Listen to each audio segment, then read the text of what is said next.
the name of God, most gracious, most merciful. Ladies and gentlemen, welcome to the second session of this conference, the geostrategic importance of the Gulf region. Before giving the floor to the panelists to present their papers, I will introduce this session by talking about its history. For some people, the political and economic importance is new in this region throughout the last century. I would like to take you back to the oldest days of humanity. The oldest human settlements, according to historians, date back to a very important period, 5,000 years before Christ. It is a very important era. The Gulf has been discovered in this era, so 5,000 years BC, while in India there were no civilized settlements. In this part of the world, commerce was moving from Mesopotamia to Kuwait to the shores of the Gulf, reaching Iraq and Oman. We're talking 7,000 years ago. The oldest boat or ship was discovered in Kuwait and Sayyar. So the first steps of human beings exchanging knowledge and trade took place on the shores of the Gulf. It was the beginning of the movement of people and merchandise throughout this Gulf, and the Gulf is still playing this role after the Bronze Era and throughout the civilizations until today, where we're talking about oil, free movement, and the Gulf are also playing a major role in terms of air aviation. Mr. Ammar Jaffal will be talking about the change and continuity when it comes to the strategic importance of the Gulf. Mr. Ammar is a political or general public relations professor. He was the director of the Center for Political Studies and has published several papers. The floor is yours, sir. Thank you, Mr. Chairman. My paper aims at discussing the importance of the Gulf outside of the Gulf, or outside of the oil. What would the region be without oil, and what was the added value of oil to this region? I will try to respect the 15 minutes. I have three main topics. Very briefly,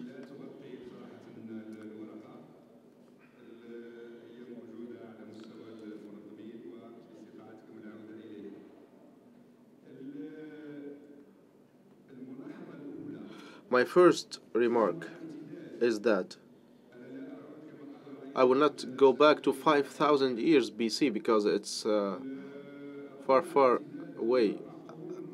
Throughout the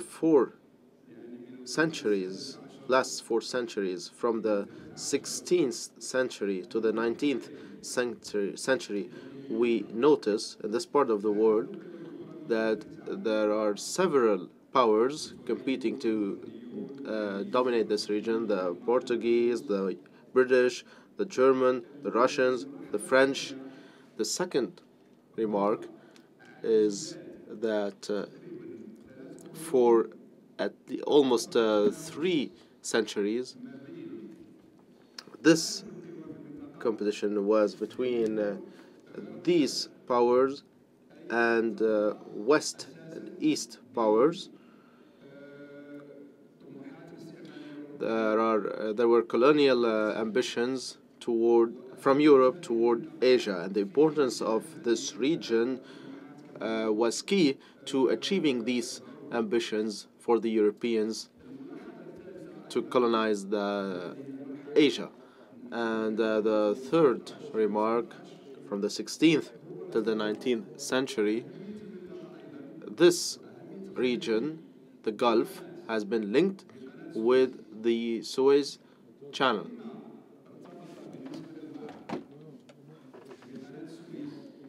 For some people, it had been linked with the Suez Channel before it opened to reduce the distance, or after it was inaugurated to avoid the British influence, and we have noticed this regarding the expansion of the German Empire and the Russian ambitions, and these policies were embodied by the Russians and the Germans when it comes to the railway projects from Aleppo to the Gulf and from Dalin to Kuwait, etc.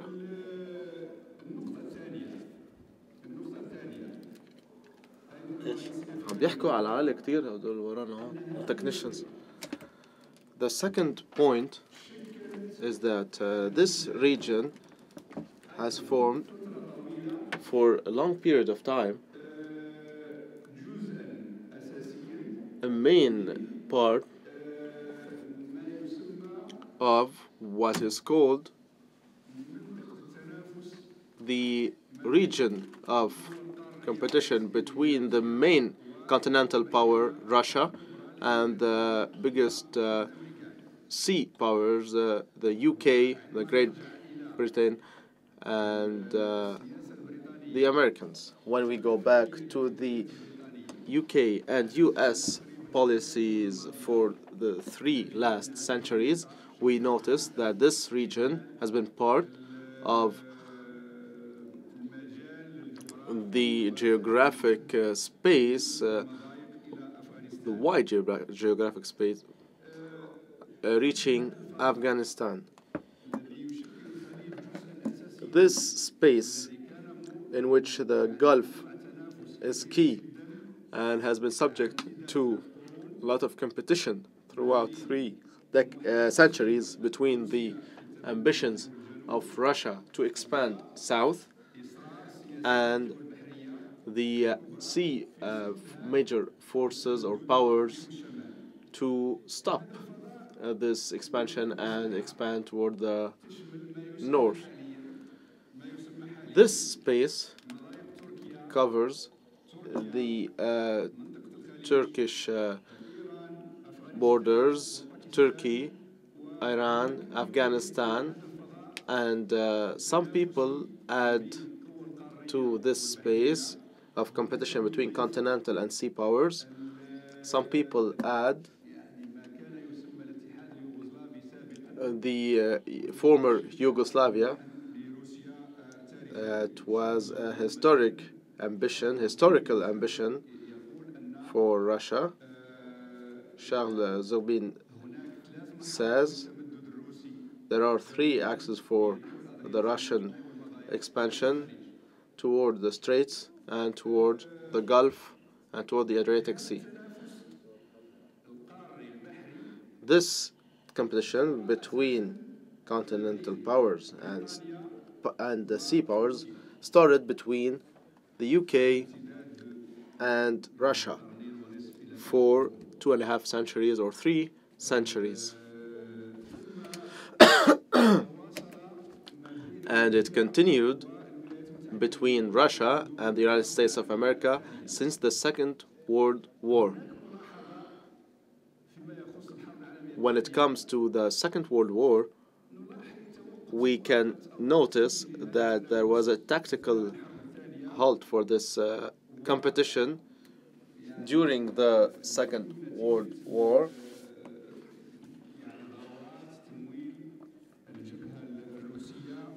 Because the Russian front needed to be financed by the Americans through Iran. This competition, long-standing competition, dating 3 centuries back and still existing,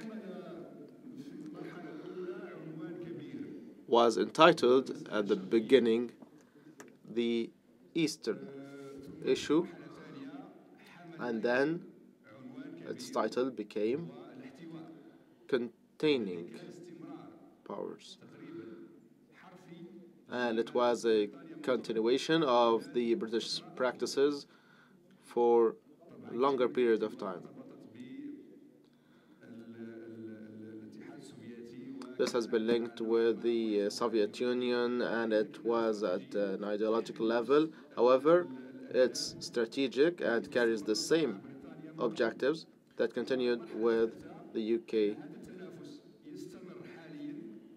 And this competition continues with no big title, but with the same content. Competition between big or major sea powers wanting to expand north and continental powers that have been trying for centuries to expand south. We can notice that throughout these eras, there were some changes between the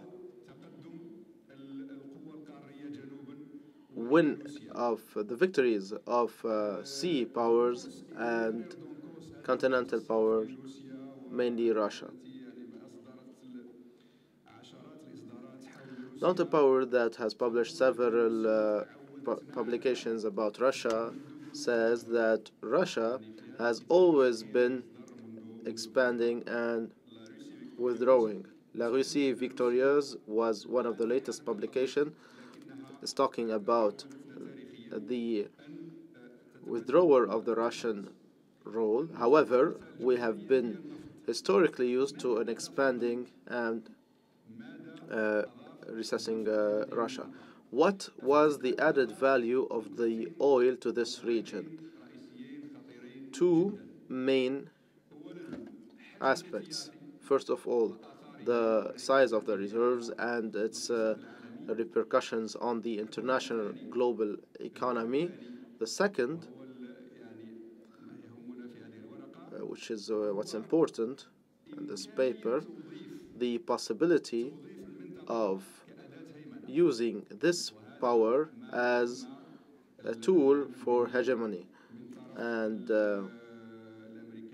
this has been used by the Americans for several periods. It is a strategic commodity.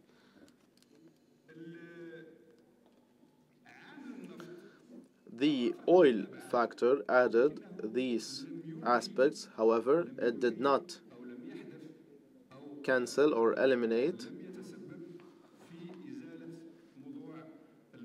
the issue of geography when it comes to major powers.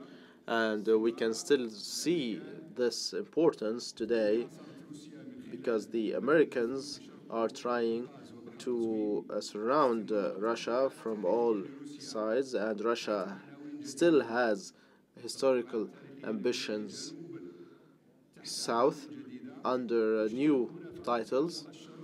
Here I would like to mention an important indicator, which is the new project mentioned between academics, the development channel through Asia, aiming at linking between the continental powers and the shores.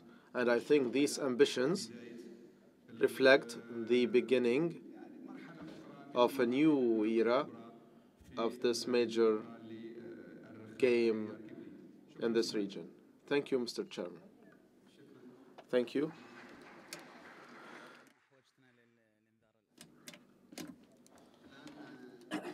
now, our second speaker, Dr. Sayyar al-Jamil, who is a researcher with the Arab Center for Research and Policy Studies, in charge of two research programs. First, the Gulf Encyclopedia and Modern Qatar. He teaches history, Ottoman history, and the history of the Gulf, Iran, and Persia. He has a PhD from St. Andrews in Scotland, United Kingdom. Thank you very much. Dear friends, this paper is a complementary paper and continuation of a research paper I published in 2003 on geostrategic study of the Gulf area, published by the UAE Center for Research. It has an introduction and three themes with some conclusions, and for the next 50 years for the Gulf countries. To think of the Arab sphere of influence and the Arab world, which has always been strategically important and throughout the last century and the first part of this century. In fact, it goes back to the 15th century, 16th, 17th, 18th, 19th, and the 20th century. The concept I'm trying to deal with when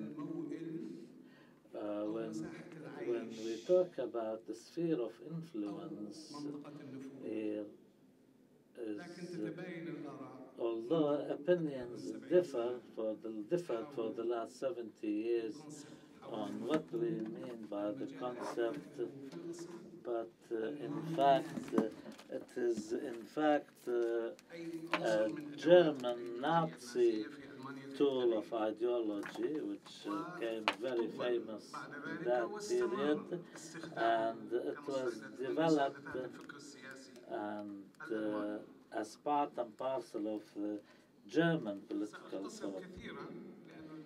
I will summarize because it's a long paper and we don't have time for it all.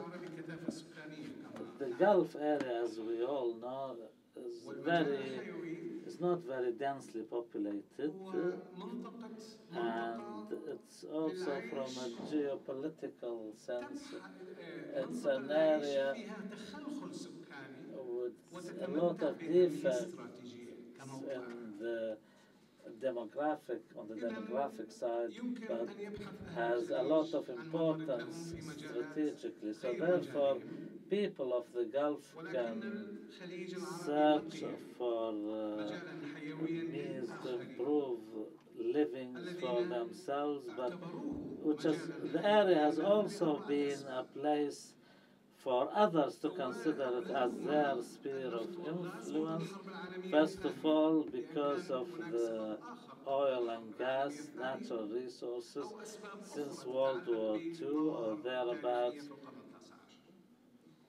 and secondly because of the seafoods and what the pearl hunting and the other sources of wealth. Thirdly, because it's on the international maritime transportation lines.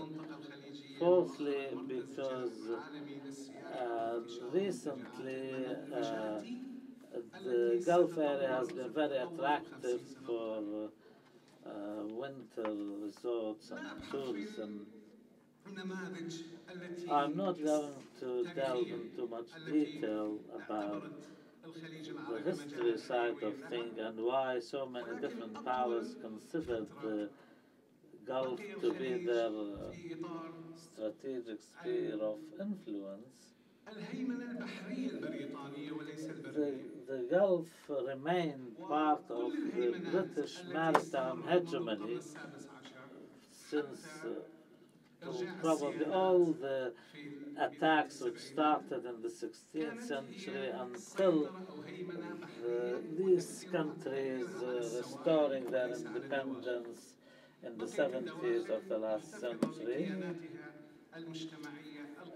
The, these countries kept their tribal and other identities, and not many powers being able to storm deeper into the land, although maritime hegemony was a different story. This is due to the severe climatic conditions and the barren nature of the terrain and others.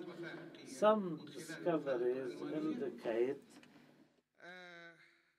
some German documents reveal how the exercising influence on the Gulf was one of the reasons which contributed to World War I and World War II, and also the German thinking in Iraq and the Gulf areas and its competition with Russia, especially in the days of the Ottoman Sultan Abdel Hadi II,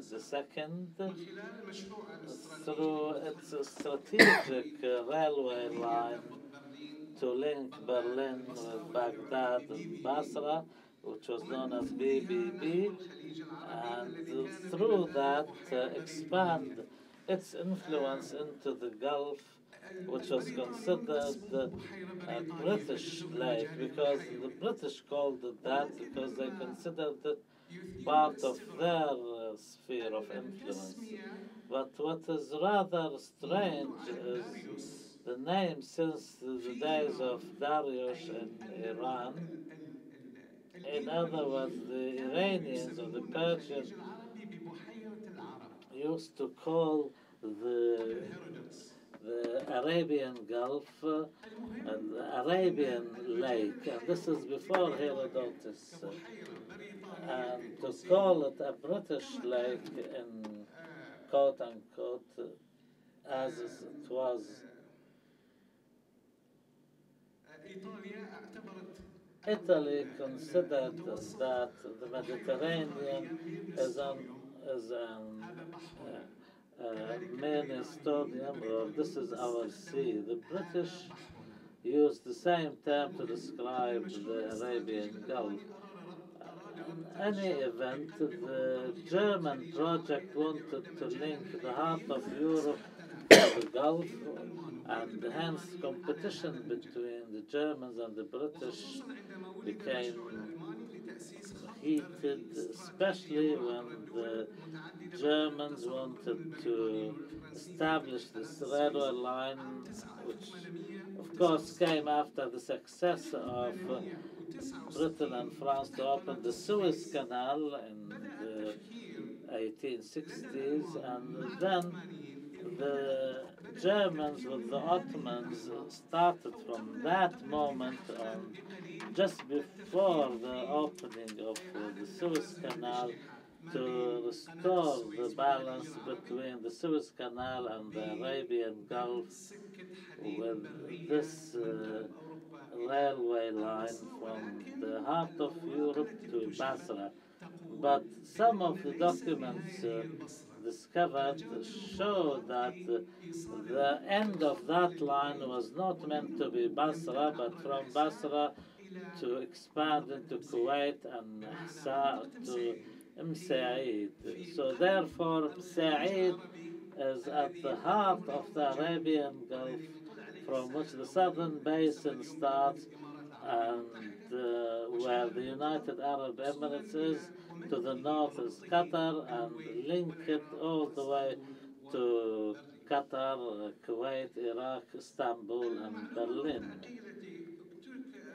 But these documents reveal that in 1874, this is 4 years after the inauguration of the Suez Canal, shows that the document says that the Valley wants to have the railway line from Baghdad to Mosul and link it to the Anatolian line and make it reach the heart of the Gulf of Basra or the Ottoman Gulf.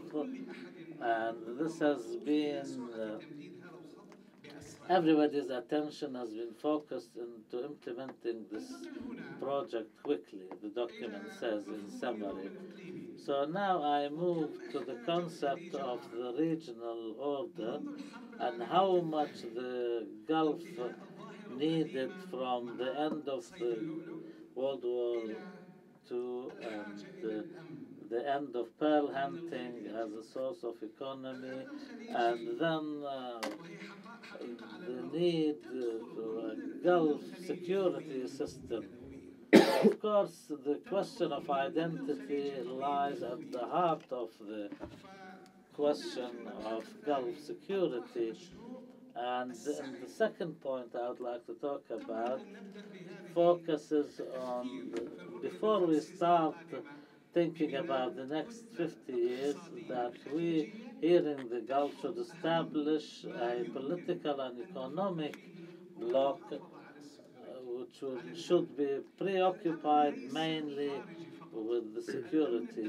And by that, I don't only mean external security, but internal security. Our societies in the Gulf now are facing internal threats too, and the achievements we have come to achieve over the last 50 years prior to independence and independence until the current situation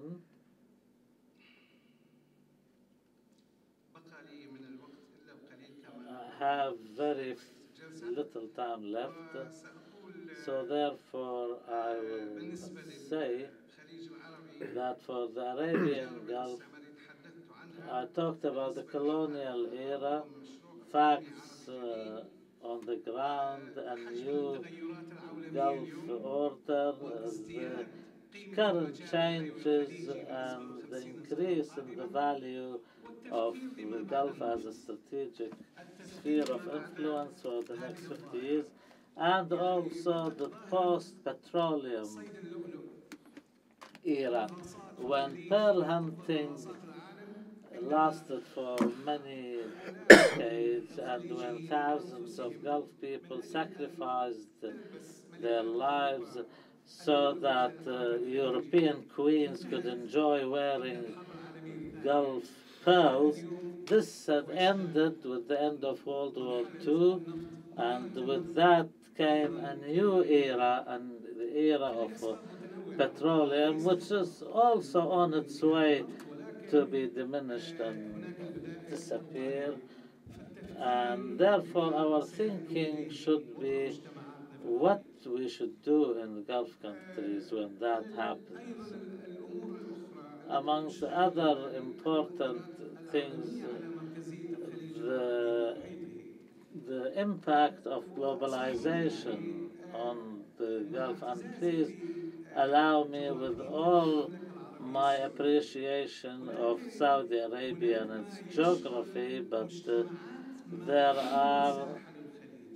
are also causes for concern in other communities surrounding the Red Sea. People in Jeddah have different concerns than the Eastern province, because the Eastern province is a continuation of the situation in Iraq all the way to Oman, and Jeddah is different. Also, and through what's happening in the Middle East in general and the catastrophes we are facing and the problems we are facing, where will the Gulf be situated in all vis-a-vis all these problems, and how we can safeguard our communities in the Gulf against the effect and the impact of these problems befalling us here, and we all know who our neighbors are, Iran and Iraq, and how many different forces are trying to engulf the Gulf area. I know I'm in my last seconds. Okay, I'm told I have 1 minute. So therefore, I will bypass many of the things here, but stress the fact that there should be one Gulf economic and security bloc. This period requires that, and the challenges require that, and how we can solve the problems which we have come to face lately as to how to deal with the current situation and the differences between us as Gulf communities, border issues, start this new bloc as I talked about, find legal and constitutional alternatives so that we make the people of the Gulf the owners of this sphere of influence, strengthen the Gulf Cooperation Council, achieve more procedurally and otherwise, culturally and otherwise, and I stress on the new generation and for the next 30 years, we must unify the curricula, take care of Arabic as a language, and take care of our youth and focus their attention towards the future. There are, of course, okay, when you can read the paper later on, but this is all what I have time for now. Thank you for your kind attention. Thank you, Mr. Sayyar. I will be introducing the last panelist, Mr. Nasser bin Ghaith, the researcher about the international economic bodies. He works in Abu Dhabi. He has an important publication about decision making in English, the World Trade Organization. He has a master's in international law from Keith Western University and Essex University in the UK.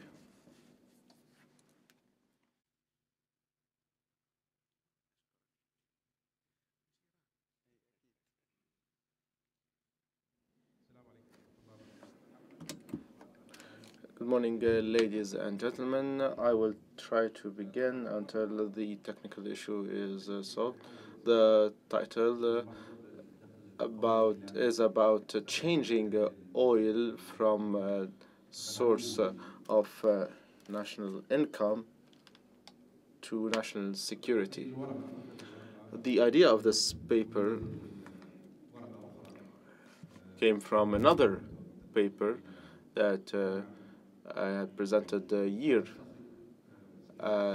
before about shale oil and gas and its influence on international markets. And this has led me to talk about the economic effect on GCC countries. And the research has continued, and I have concluded that the influence is not only economic but also political and strategic. And unfortunately, oil, despite everything that's being said about reducing reliance on oil as a source of national income, it has become a determining factor of national security in GCC countries.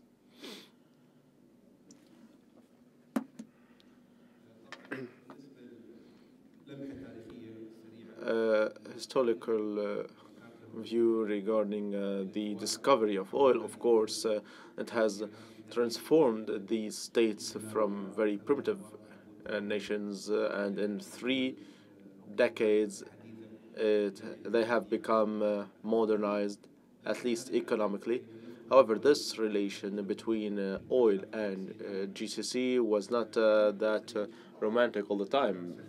GCC countries have suffered from negative impact of over relying on oil because of the market fluctuations and vulnerability when it comes to the oil prices that had direct impact on the economies of the countries. The last impact or shock was in the 98 when the price of the oil barrel reached less than $10, and we know that GCC countries suffered back then, and several countries decided to get loans to fill the budget gap or deficit. Relying on oil and the fluctuation of prices has prohibited people from putting forward long-term strategies because the oil prices fluctuate all the time. This has resulted in the incapacity of GCC countries to build competitive real economies based on real production. And the most important aspects of this failure is the high level of unemployment.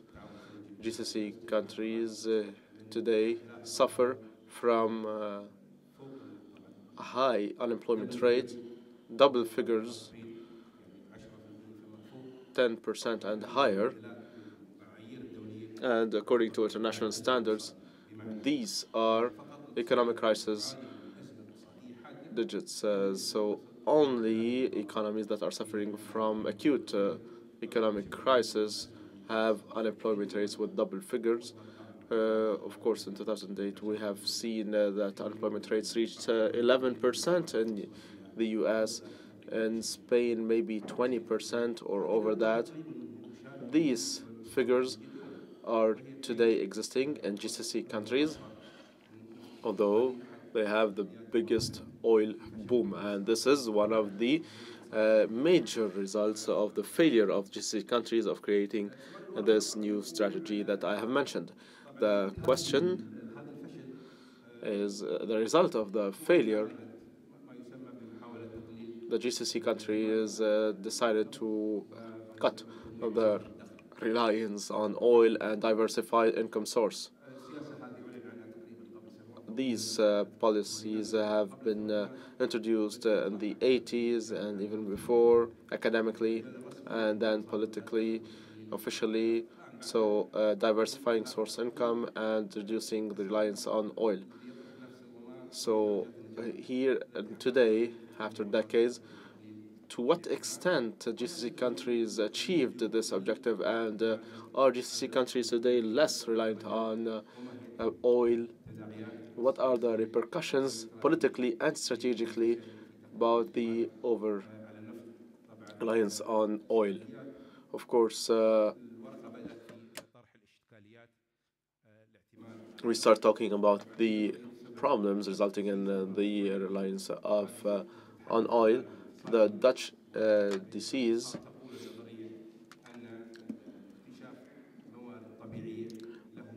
this theory says that discovery of natural resources has indirect effects on the economy because the value of the money increases because there's a lot of demand on the money, and inflation increases because of the revenue, high revenue, especially if it's paralleled with big government spending,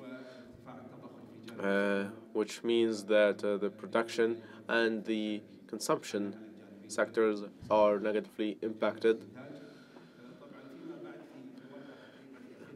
In 2002, Ricky Lam, professor of political economy in Northwestern University, talked about the political aspect of the Dutch disease So this Dutch disease goes way more than economic level to political level, and talked about the power and the wealth. Mixing between two concepts, economic growth, for example, services that have moved forward or backward, and the economic development. So there's the economic growth and economic development, and the result of this increase of income resulting in from the oil boom, there was this mixing or this confusion between decision makers. Are the GCC countries living an era of economic growth or economic development? The third issue is the fluctuation of prices and the direct influence. We have seen that in 3 months, 100 bucks, $100 were reduced when it comes to the prices of the oil barrel. However, the GCC countries did not feel this effect because of the reserves and the big, huge liquidity that was accumulated between 2001 and 2008. And the third problem is dependence on foreign countries and the lack of political and economic independence when it comes to foreign policy. Of course, the GCC countries do not have an independent decision. The reliance on the United States is very obvious when it comes to the monetary policy as well. There's always a link between the currencies of the Gulf and the US dollar. In the 70s, there was an economic explanation. The dollar was stable, and the United States was the main partner of GCC countries. The business cycle was in harmony between GCC countries and the US. However, after 2000, after the dot-com bubble, the US economy has reached a level of recession, whereas the GCC countries are in the recovery period. So there's a difference, and the monetary policies that are suitable for the economy of the US are no longer suitable for the economies of the GCC countries. This is why the expansion of these policies led to the inflation reaching 25% according to public figures. So the efforts to reduce the reliance on oil and gas, diversifying income sources, using other sectors, public spending, government spending, inflation.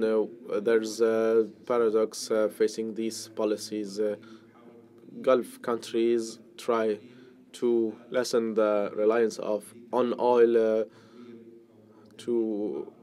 and trying to develop other sectors by relying on. And the paradox is that the Gulf countries are trying to reduce relying on oil by relying on it more. And the second paradox is the infant industry argument, which is that the productivity and the efficiency of several sectors is reduced. Expression was used when it comes to diversifying income source. The non-oil sector, this expression has been used. I think it's a myth. I don't think that the non-oil sector exists. It is very hard to separate between oil sectors and non-oil sectors because of the big convergence of these two sectors, and this non-oil sector expression has been used politically to say that GCC countries are achieving several accomplishments at the political level. What is the position of GCC countries today, 30 or 40 years later, after relying on oil, and 20 years later, after trying to reduce the reliance on oil? Today, we rely on oil sources more than ever. In the past, the contribution of oil was limited to public budgets. However, today, all economic activities rely on petrodollar, and the public spending specimens, the classical Keynesian economics, developing the economy through public spending. We see that the budgets of GCC countries doubled in less than 3 decades, or even 3 times more. The public spending has increased 11% between 2003 and 2013, and it is a very big expansion. The role of the governments has expanded as well. In the past, the government was in charge of legislations and monitoring and secondary economic roles, whereas today the role of the government has expanded either directly by public spending or indirectly by public agencies or companies 100% owned by the government, or in which governments own shares.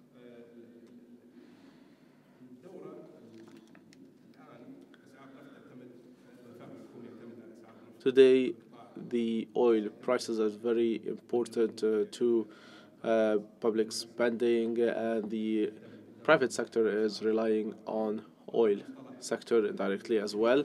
And today we have the fiscal break, even oil price, and this reflects the necessity of oil prices being at a certain level. If the price of the oil barrel is less than a certain amount, the government suffers. The break-even prices are between $70 to $105 per barrel. Politically, there is a theory that the economic welfare is better than or replaces political reform. Political reform is very important. There is a mixture between wealth and power. The emirate, the administration, and the commerce are all mixed together. Today, the prominent position of the Gulf is the result of the oil natural resources, and the result of the Arab Spring has been directly linked with the money spent by GCC countries, and a very important link with the international powers. GCC countries still rely on the military and political support of international powers. The main question is, can GCC countries continue to rely on oil, and should it remain as a strategic commodity, or would the situation change? The conclusion regarding the future path, they all show that the market psychology has changed, and in the past it used to say that selling the oil tomorrow is better than selling oil today.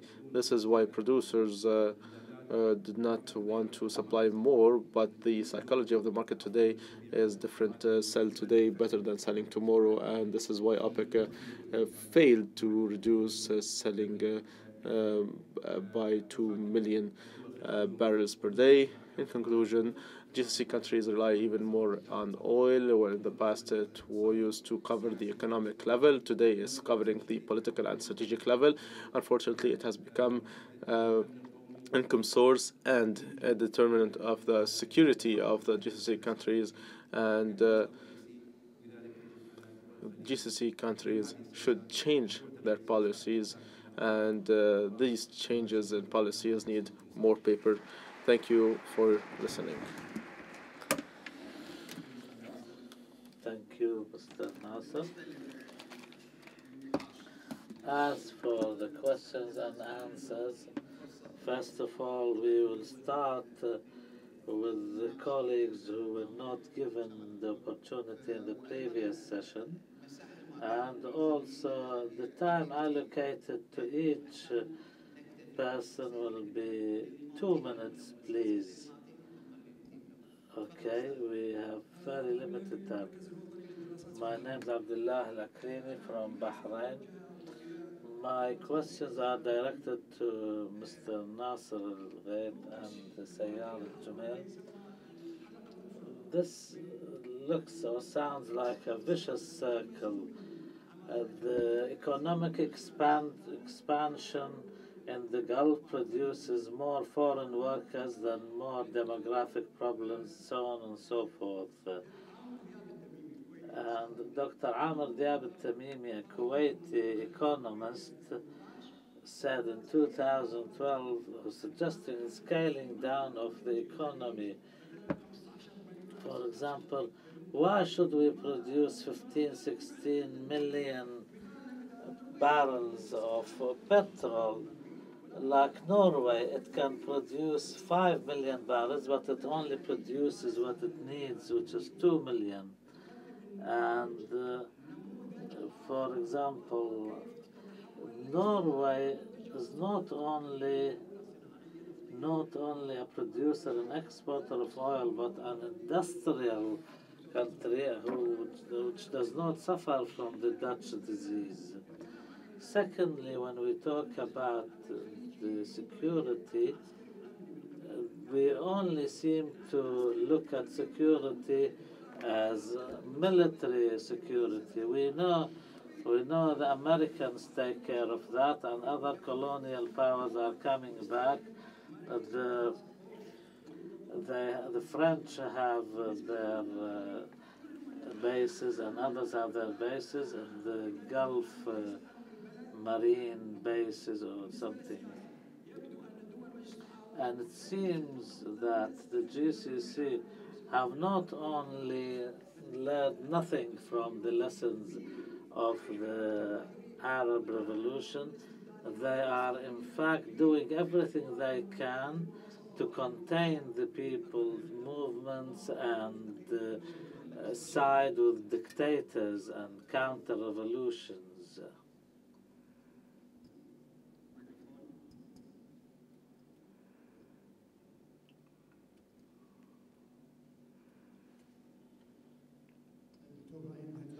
Dr. Ibrahim al-Hadban from Kuwait University, Dr. Nasser. The current situation of the GCC countries, when we give billions of dollars to the Sisi regime in Egypt, and we have problems now, can we also at the same time, can we afford the war against ISIL, which is going to cost $500 billion? Thank you, Dr. Anton Haddad from Lebanon. I benefited enormously from the 3 presentations, and I would like to thank Dr. Nasser, and I agree with him. I have a question directed to Dr. Sayyar. A lot of people are wondering, should we use the term sphere of influence on the Gulf, and are we looking at the Gulf as a narrow strategic concept, or the Arabian Peninsula? And therefore, it's not only a sphere of influence, it's, for example, because it overlaps with the Levant and the role of Saudi Arabia in the Levant, for example, historically, in Lebanon and now in Egypt and Syria. So therefore, it depends on your perspective. And also, Dr. Jaffal, relying on the paradigm as he spoke about, the maritime continental paradigm nowadays is no longer applicable, because even Nana Cross that you quoted, she changes her mind every 3 years. Now her themes are different than what she used to talk about. Maybe now Russia is a military giant, but a midget when it comes to the economy. What can they produce apart from vodka nowadays? Assalamu alaikum. My name is Sulaiman Zweri from Algeria. My question is directed to Dr. Nasser bin Ghaith.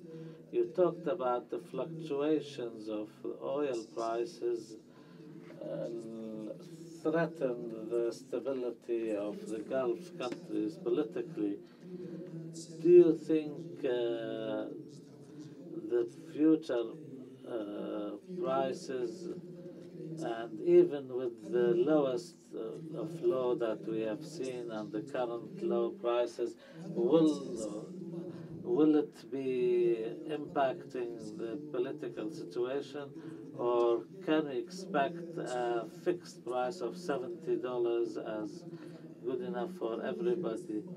And also you talked about public expenditure in the absence of investment in the private sector. Can you elaborate on that? And also, my other question is, can we consider $37 to 50 as a price for suggested by Algeria an acceptable price, or should we consider 55 to 70? Norway, even before the age of petrol, had its industrial base and its national gross national product is known. This is different than the Gulf. Thank you.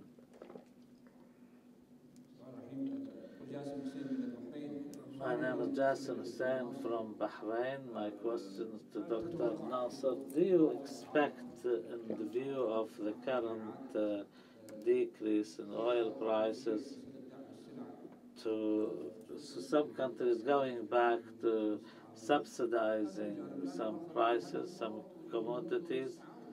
And also, are we to blame the GCC countries behind this prices? And we know what position Saudi has taken in the OPEC, and we know the current situation in the stock exchange.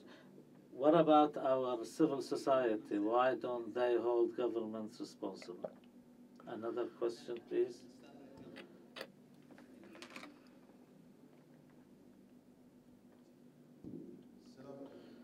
Assalamu alaikum. Sahim Al-Thani from the Arab Center.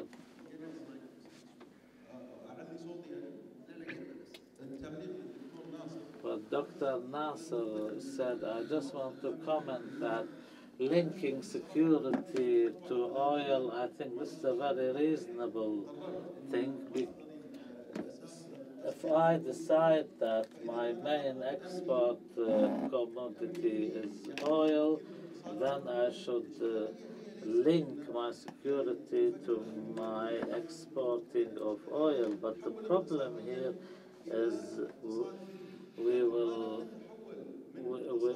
unless unless we change our economy to a knowledge-based economy, then nothing will happen.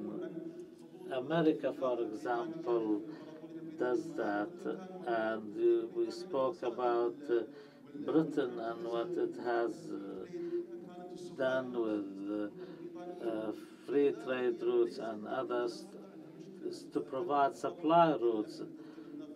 So unless we move into knowledge-based economy, nothing will benefit us. Also, there is a lot of talk about the age of oil is over. I think we should take the discussion into a higher level. If this is true, according to what we hear, that we will stay as we are and continue exporting oil, but shouldn't we be rather thinking about focusing on alternative energy and not just think how many years we have left of exporting oil? Nasser bin from the Strategic Center of Kuwait. We as people, we do not have enough information about our basic wealth, which is petrol. I know some 30 years ago I was in Parliament then, and Dr. Abdullah Nebari was with us when we were told that Kuwait's reserves were estimated at 70 years. Then the Minister of Oil said, no, it's 110 years. And from that day onwards, every street in Kuwait sees an oil field. So, for example, from the 110 years or 70 or 80 years, they have, since that day, they have dug 700 oil wells, and they still that this is depletable and it will end. So what will people do once oil is finished? What can we put in our cars' tanks? The information we have are simply lacking. They're not there, and we cannot really use them for any future planning for 70 or 80 years to come. All the information we have, in fact, are by the governments, and the governments are only by the advisors, and even the government itself doesn't seem to know. We don't know the truth about our own strategic reserves of oil. Secondly, people say in 40 or 50 years, people will not use oil. I will say, what will they use as alternatives? For example, when the steam engine was invented, we saw indicators to that. And now the solar energy cannot run vehicles like oil has been. And also nuclear power cannot do that. So therefore we want precise information about this wealth so that we can build on the information to make the right and necessary decisions. We cannot just live in fear for the rest of our lives. Thank you. I just want to, first of all, give the opportunity to people who did not have time to ask their questions in the first session. Ahmed Abu Zaid from the Diplomatic Institute in the UAE. But 1 minute, please. We have to finish. I have 2 comments and 3 questions. Because the papers are not there, so what I hear is that the 2 papers focus on historical view. They talked about the Cold War and the 19th century and 20th century. Now the current strategic challenge, for example, what Dr. Ammar talked about America's retreat from the area. This is not the first time we hear this. So if this happens, what about the importance of the Gulf area strategically? What about China, which relies on its oil supplies for more than 50%? Okay, please, we don't have time. Also, this idea of shifting and power diffusion, when we talk about the bipolar system and how can this change impact the importance of the Gulf? We thank our speakers. I know time is running out fast. Also, Dr. Sayyar didn't say that after the opening of the Gulf Suez, the return of the Ottomans through the valley, Madhat Pasha, to the Gulf area. Also, there is a question of the identity and who is also responsible for the security of the Gulf. Gulf countries, Arabs, or others. In the name of God, the most compassionate. My name is Nuruddin Abdel Amin. I'm a researcher. My question is how can Dr. Sayyar al-Jamil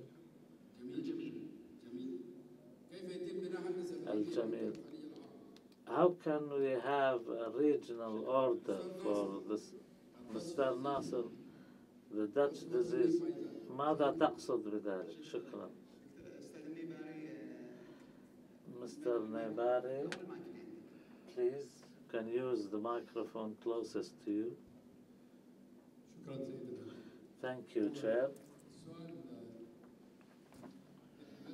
My question is about to what extent is it realistic for Gulf countries, especially the smaller ones, apart from Saudi Arabia, objectively speaking, to diversify their sources of income? Now, the Gulf countries have been relying on oil for many years. And what Mr. Nasser has said, globally speaking, the oil will run out after about 40 years from now. So therefore, the Gulf countries like Kuwait and the Emirates announced in the beginning of 80s of last century that their reserves are at around $100 billion. In the last 30 years, from the 100 billion years, which they have not deducted the 25 billion to 30 billion barrels which have been produced. So therefore, what I say that the total world reserves are 1,400 billion barrels. The world consumes around 35 billion barrels a year. So if you divide that by 40, you will see.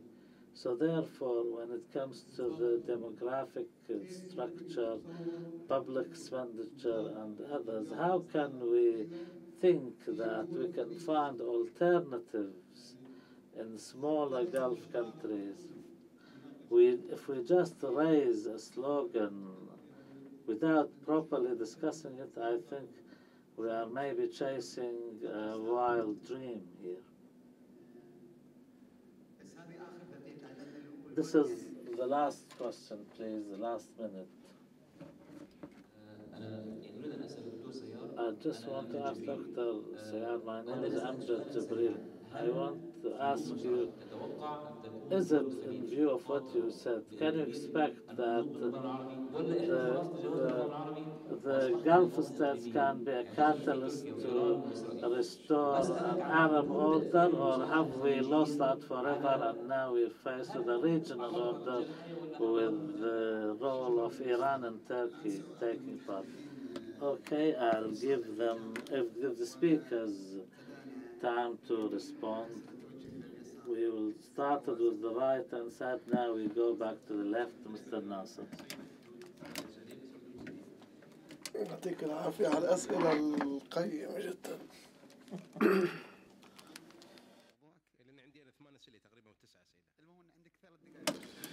So, please, I apologize if I'm not able to answer all your questions. When it comes to scaling down to the production, it's a force scale down. When it comes to the bill of fight.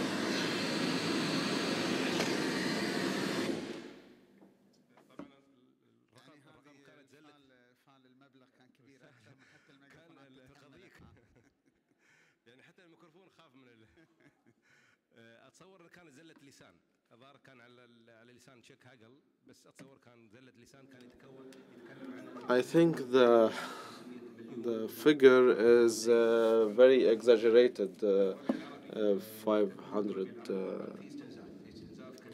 So when it comes to the Arab Spring, of course, it is using the reserves a lot. The figures are very few. We don't have statistics. We cannot base our theories on information all the time. Everything is considered classified national security issue when it comes to the income sources or the reserves. So I am resorting to international organizations that do not provide specific or detailed statistics, or other organizations that have political affiliations. This is why also their figures are not very specific. When it comes to the lessening the subsidies for some commodities, if we reduce the subsidies, we always talk about the welfare of the state of welfare. We see that this state of welfare will no longer exist. The market psychology, Dr. William Abdel Malik talked about the market psychology. The market psychology has changed. This is another paper as well. So the failure of OPEC to reduce the production by 3 million barrel, it failed. There are several theories. Some of them talk about targeting Russia and Iran or the shale gas and oil in the US. My own theory says that the market psychology is different. In the past, producers used to say that you can sell tomorrow, it's better than selling today, and today we're saying that selling today is better than selling tomorrow because the prices are dropping, whereas in the past prices were on the increase. Consumers can buy tomorrow instead of buying today as well because the prices are expected to fall. And Dr. Naimi, Saudi Minister of Oil, said we are not ready to give away our share of the market. One last point. When it comes to the importance of oil, the oil era did not end, but the importance of oil will change. The optimum area is a theory in economy. It's the best area where we can have economic alliances. The GCC countries have a suboptimal situation, and I think that the situation is not going to change. Thank you. Thank you all for your contributions. and questions. When it comes to the circle, we cannot compare our situation to Norway or any other place in Europe. Each society, each nation has got different situation, different conjuncture, industrial areas. What I meant is not the hegemony or the influence. I was talking about every person who is asked, where do you want to go? Every person in the world would say, I want to travel to the Gulf because they want to live. We're not talking about influences of powers. Societies are interested in this part of the world, not only to collect money, but because there's stability, there's security, there's welfare.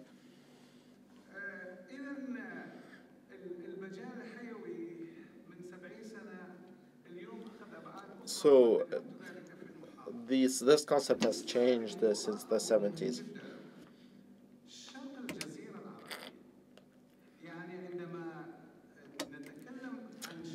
Regarding the Arabian Arabian Peninsula has has a large sea coast in Arabian Gulf.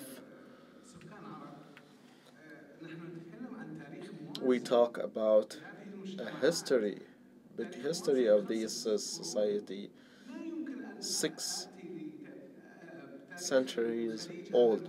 This history cannot be mixed with a different history, the history of Yemen that's got a different context and different life. When it comes to oil, we need water in the Gulf. We have water now. Eventually, we will reach water crisis, and the security that I have meant is not relying on a number of countries. We need education and media for 30 years to secure the internal security.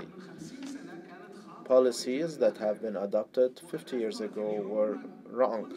We should know that, and the result we're seeing today. Attracting people is very important.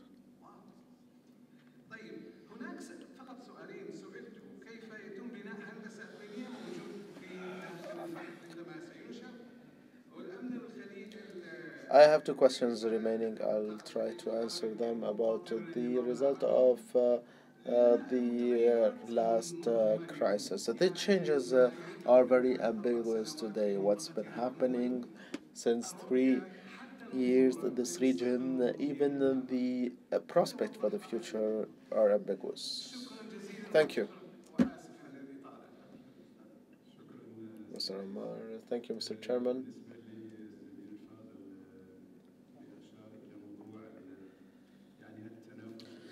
I'd like to answer about the competition between continental and maritime powers. I think the expression that says Russia has always, historically, used the occupation of nearby regions, and we have seen what happened in Ukraine and recently. So I think this policy still continues today.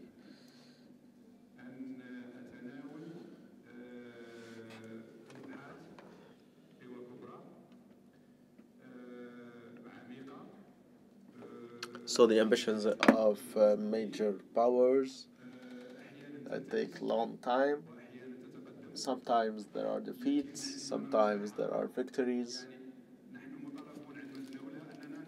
When we talk about them, we are asked to tackle these theories on the long run. If we talk on the short run, 10 years ago, now, after 5 years, we won't reach the objective. But when we talk about the Russian expansion south throughout the last 3 decades,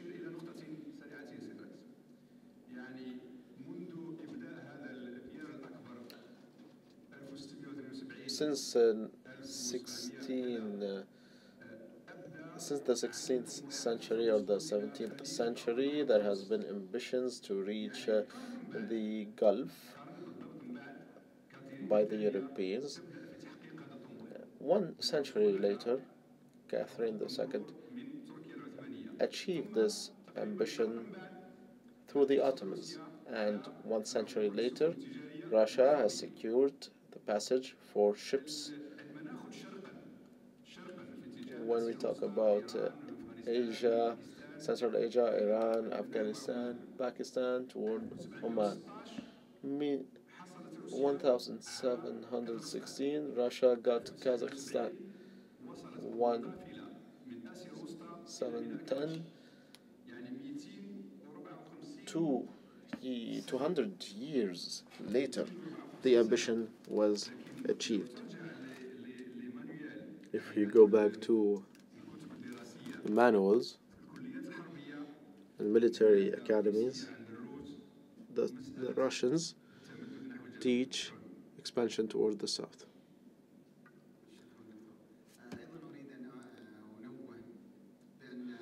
I would like to say that the next session at 1 o'clock will not be held here because it will be prepared for the opening ceremony. So you need to take your stuff. Thank you for attending.